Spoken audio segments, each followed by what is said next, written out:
स्थगित को शांति का वचन भाई भगत सिंह के द्वारा अप्रैल 7।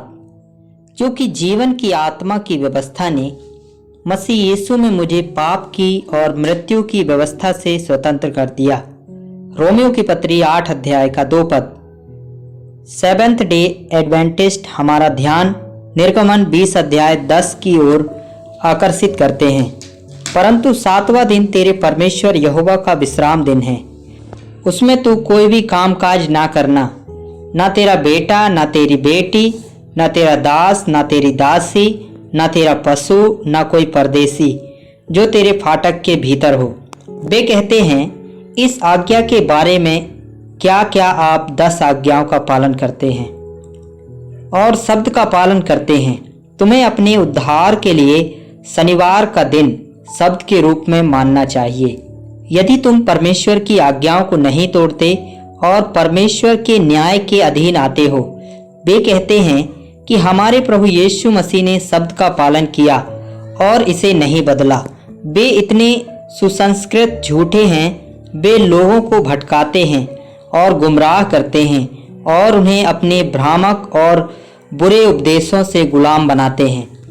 ईसाई युग के शुरुआती दिनों में गलातिया में लोगों को सिखाया गया था कि जब तक उनका खतना नहीं किया जाता या विशेष दिन नहीं मनाए जाते, वे बचाए नहीं जाते।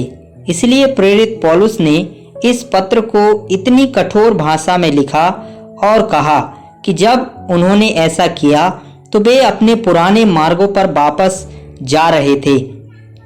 उन्हें डर था कि कहीं उनकी शिक्षा व्यर्थ ना चली जाए और वे सब कुछ खो देंगे। यह शैतान की पुरानी चाल है, नई नहीं। यदि आपको पुणे से कोई भविष्यवाणी का कागजात मिल रहे हैं या सेवेंथ डे एडवेंटिस्ट द्वारा संपादित कोई कागजात मिल रहे हैं तो उन्हें जला दें, क्योंकि वे अशुद्ध हैं और कई घरों को नष्ट करने के लिए शैतान द्वारा उपयोग किए जा रहे हैं। जब परमेश्वर ने आपके पापों को पहले से ही क्षमा कर दिया है और आप अपने विश्वास के द्वारा परमेश्वर के सामने धर्मी बन गए हैं, तो 7वें दिन के एडवेंटिस्ट कहते हैं कि शब्द का पालन करने और शब्द का दिन मानने से आप पूरी तरह से बचाए जा सकते हैं। सभी संदर्भों को ध्यान से चिन्हित करें। आप देखें कि परमेश्वर ने शब्द किस उद्देश्य से दिया था और अब हम इससे क्यों मुक्त हैं। परंतु 7वां दिन तेरे परमेश्वर यहोवा के लिए विश्राम दिन है, उसमें तो किसी प्रकार का कामकाज ना करना, जिससे तेरा दास और तेरी दासी तेरी नाई विश्राम करें। और इस बात को स्मरण रखना कि तू मिस्र देश में दास या और तेरा परमेश्वर यहोवा तुझे बलवंत हाथ के द्वारा वहां से ले आया, अपना हाथ बढ़ाया। इस कारण तेरे परमेश्वर यहोवा ने तुझे विश्राम दिन मानने की आज्ञा दी। व्यवस्था विवरण 5 अध्याय का 14 और 15 पद। परमेश्वर ने इजराइलियों से कहा कि क्योंकि वे मिस्रियों के अधीन मिस्र में गुलाम थे और झूठे देवताओं की सेवा की थी, उन्हें यह याद दिलाने के लिए उसने उन्हें शब्द का पालन करने की आज्ञा दी।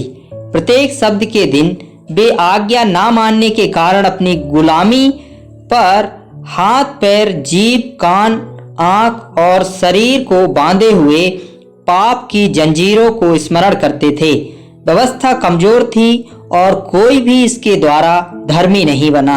यही कारण है कि प्रभु यीशु मसीह मनुष्य बन गया और उस धार्मिकता को पूरा किया जिसकी परमेश्वर ने व्यवस्था के द्वारा मांग की थी। क्योंकि जीवन की आत्मा की व्यवस्था ने मसीह यीशु में मुझे पाप की और मृत्यु की व्यवस्था से स्वतंत्र कर दिया। क्योंकि जो काम व्यवस्था शरीर के कारण दुर्बल होकर ना कर सकी, उसको परमेश्वर ने किया, अर्थात अपने ही पुत्र को पापमय शरीर की समानता में और पाप के बलिदान होने के लिए भेजकर शरीर में पाप पर दंड की आज्ञा दी। रोमियो की पत्री 8 अध्याय का 2 और 3 वचन। जो मनुष्य नहीं कर सका, प्रभु यीशु मसीह ने किया और हमें हर बंधन से मुक्त किया।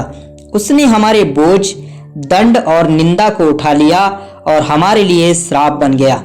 इसलिए हम पूरी तरह से स्वतंत्र हैं और एक नई व्यवस्था के अधीन आते हैं, मसीह यीशु में जीवन की आत्मा की व्यवस्था। जबकि जो पुरानी व्यवस्था के अधीन आते हैं वे पाप और मृत्यु की व्यवस्था के अधीन आते हैं। इस प्रकार शब्द का पालन करने में इजरायलियों ने अपने कठिन कार्य स्वामियों के तहत अपनी गुलामी को याद किया, लेकिन अब प्रभु यीशु मसीह ने बंधनों की सभी जंजीरों को तोड़ दिया है और हमें अपना सच्चा विश्राम दिया है।